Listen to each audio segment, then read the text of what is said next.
Paris, 18 juin 1980. La presse annonce l'assassinat d'un savant atomiste égyptien. Le professeur El Mechad a été retrouvé mort à l'hôtel Méridien, près de la Porte Maillot. Les indices sont minces. Pas d'arme du crime, aucune empreinte, pas de traces d'effraction. Crime crapuleux, affaire de mœurs, espionnage, mystère. Le même jour, à Jérusalem. Alors que la presse française échafaude toutes sortes d'hypothèses, la radio publique israélienne est visiblement très bien informée. Elle donne même ce qui pourrait être le mobile du crime. La victime était l'un des rares Arabes faisant autorité dans le domaine de l'énergie nucléaire. Sa mort va retarder d'au moins 2 ans la mise au point d'un armement atomique par l'Irak. Israël a-t-il demandé au Mossad, son service secret, d'abattre en plein Paris cet homme clé du programme nucléaire irakien? Les agents israéliens ont-ils opéré sur le sol français en toute impunité? Pour la première fois, des témoins de cette affaire parlent. Révélation sur cette guerre de l'ombre menée par l'un des services de renseignement les plus redoutés du monde.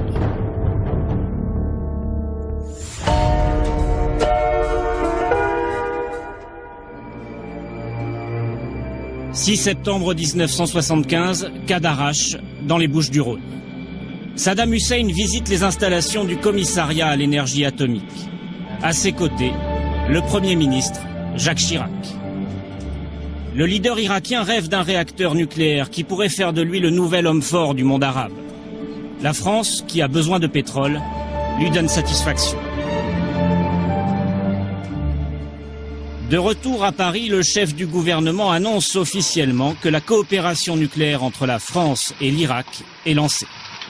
Eh bien, l'accord de coopération nucléaire est au point, nous l'avons même complètement arrêté. Vous savez que conformément à la procédure communautaire, nous devons le transmettre à la communauté, ce qui va être fait immédiatement, et ce n'est qu'au vu des observations éventuelles de la communauté que cet accord sera signé dans 1 mois. Combien de centrales sont en jeu? Le sujet est sensible et la confidentialité de mise. Voici ce que la France vend à l'Irak pour 1,2 milliard de francs. Osirak est la copie conforme du réacteur nucléaire français Osiris. Sur le papier, c'est un réacteur de recherche qui ne peut pas être utilisé pour fabriquer une bombe atomique. Reçu à l'Élysée, Saddam Hussein assure au président français qu'il n'a pas l'intention de détourner ce matériel à des fins militaires. Mais le jour même de sa rencontre avec Valéry Giscard d'Estaing, le leader irakien dévoile son véritable objectif dans un entretien à ce journal libanais. L'accord avec la France est le premier pas vers la fabrication de l'arme atomique arabe. À 3500 km de Paris, Menahem Begin, le premier ministre israélien, sonne l'alarme. Leader de la droite dure, il est déterminé à défendre coûte que coûte la sécurité de l'État juif, entouré de pays arabes hostiles. Arié Nahor, ici à gauche, était à l'époque son plus proche conseiller. Il se souvient de l'inquiétude de Menahem Begin au sujet d'Osirak. Begin nous a dit: hier, quand je suis rentré chez moi, j'ai vu des enfants jouer dans le jardin. Et je me suis dit à moi-même, nous ne devrons jamais permettre à ce salaud d'infliger à ces enfants qui vivent ici ce que d'autres enfants juifs, d'autres petits Shlomo et Sarah, ont vécu là-bas. Il voulait dire en Europe, pendant l'Holocauste. C'est ainsi qu'il a élaboré sa doctrine nucléaire. Selon cette doctrine, l'État hébreu ne laissera jamais aucun pays ennemi, ceux qui ont juré de détruire Israël, produire ou utiliser des installations nucléaires. À l'ambassade d'Israël à Paris, les diplomates s'activent. Ils s'efforcent de convaincre les Français de renoncer au projet Osirak, qu'ils ont rebaptisé Chirac. Mais ces efforts diplomatiques n'aboutissent pas. Il faut trouver un autre moyen de contrer les ambitions nucléaires de Saddam Hussein. C'est alors que le Mossad entre en action.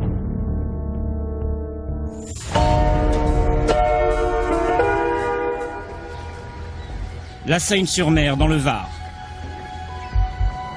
C'est dans cette société que sont entreposées les pièces maîtresses du réacteur de Saddam Hussein. Objectif du Mossad, détruire ce matériel nucléaire avant son départ pour l'Irak. Début 1979, un agent du Mossad loue un appartement dans cette résidence luxueuse. Elle est située à 2 km de l'objectif, distance idéale pour préparer l'opération sans se faire repérer.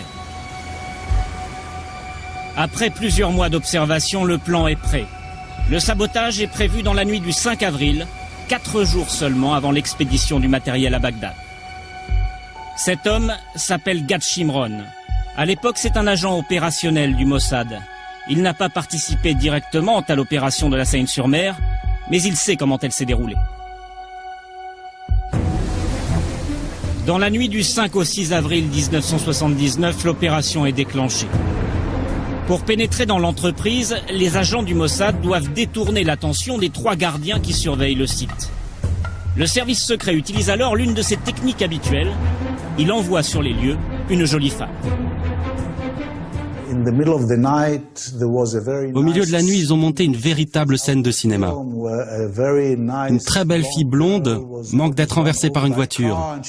Et elle commence à injurier le conducteur. Et du coup, tous les gardiens sont très occupés à regarder ce qui se passe dans la rue. Pendant que les gardiens observent la scène, un commando s'introduit dans le hangar numéro 3. Un bâtiment de 500 mètres carrés dans lequel est stocké le matériel irakien. Les artificiers placent leurs explosifs, munis de retardateurs.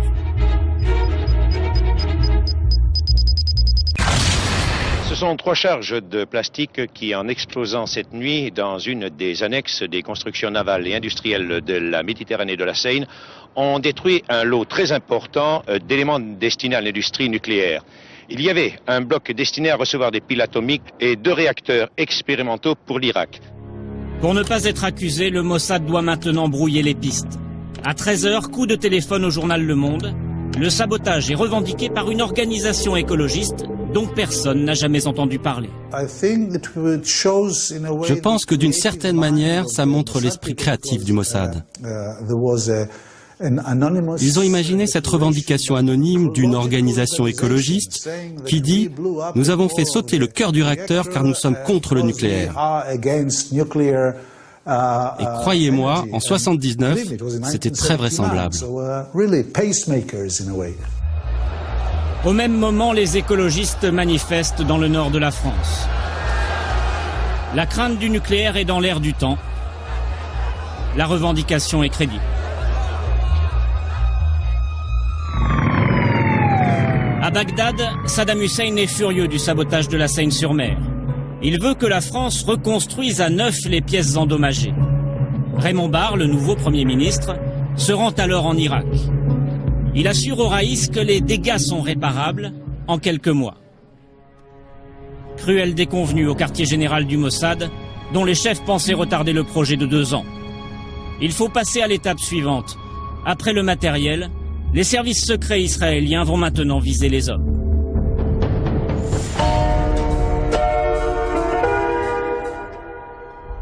Le professeur El Meshad, 47 ans, est l'un des hauts responsables du programme nucléaire irakien. Le savant atomiste est venu à Paris pour s'assurer que la France livrera bien à l'Irak de l'uranium enrichi, indispensable à la fabrication d'une bombe atomique. Le 14 juin 1980, la police le retrouve mort, assassiné, dans sa chambre de l'hôtel Méridien. L'assassinat est lié au nucléaire, l'affaire est sensible. Elle est confiée à cet homme, Jean Baklouti.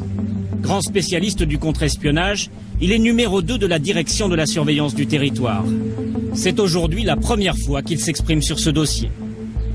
À l'époque, Jean Baklouti fait tout de suite le rapprochement entre le meurtre d'El Meshad et le sabotage de la Seine-sur-Mer, car il n'a jamais cru à la revendication écologiste. C'était bidon, hein. Ne nous faisons aucune illusion. L'explosion est due effectivement au service secret d'Israël. Ça c'est sûr.